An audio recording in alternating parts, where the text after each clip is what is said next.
लीगी सदर नवाज शरीफ ने पाकिस्तान मौजूदा हालात का शिकार गलत पॉलिसियों की वजह से है। कौमी एयरलाइन बंद करवाने वालों के खिलाफ कानूनी कार्रवाई होनी चाहिए। लंदन में सहाफियों से गुफ्तगू में नवाज शरीफ ने कहा कि पाकिस्तान अब दुरुस्त सम्त में चल पड़ा है। वजीर आजम शहबाज शरीफ बेहतरीन काम कर रहे हैं। पाकिस्तान की तरक्की के लिए सबको किरदार अदा करना होगा। उन्होंने ये भी वाज़ेह किया कि उनकी सेहत बिल्कुल ठीक है। इस हवाले से गलत खबरें फैलाई गई। लीगी सदर नवाज शरीफ ने पाकिस्तान मौजूदा हालात का शिकार गलत पॉलिसियों की वजह से है। कौमी एयरलाइन बंद करवाने वालों के खिलाफ कानूनी कार्रवाई होनी चाहिए।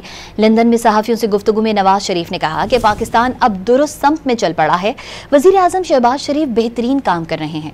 पाकिस्तान की तरक्की के लिए सबको किरदार अदा करना होगा। उन्होंने ये भी वाज़ेह किया कि उनकी सेहत बिल्कुल ठीक है। इस हवाले से गलत खबरें फैलाई गई। लीगी सदर नवाज शरीफ ने पाकिस्तान मौजूदा हालात का शिकार गलत पॉलिसियों की वजह से है। कौमी एयरलाइन बंद करवाने वालों के खिलाफ कानूनी कार्रवाई होनी चाहिए। लंदन में सहाफियों से गुफ्तगू में नवाज शरीफ ने कहा कि पाकिस्तान अब दुरुस्त सम्त में चल पड़ा है। वजीर आजम शहबाज शरीफ बेहतरीन काम कर रहे हैं। पाकिस्तान की तरक्की के लिए सबको किरदार अदा करना होगा। उन्होंने ये भी वाज़ेह किया कि उनकी सेहत बिल्कुल ठीक है। इस हवाले से गलत खबरें फैलाई गई।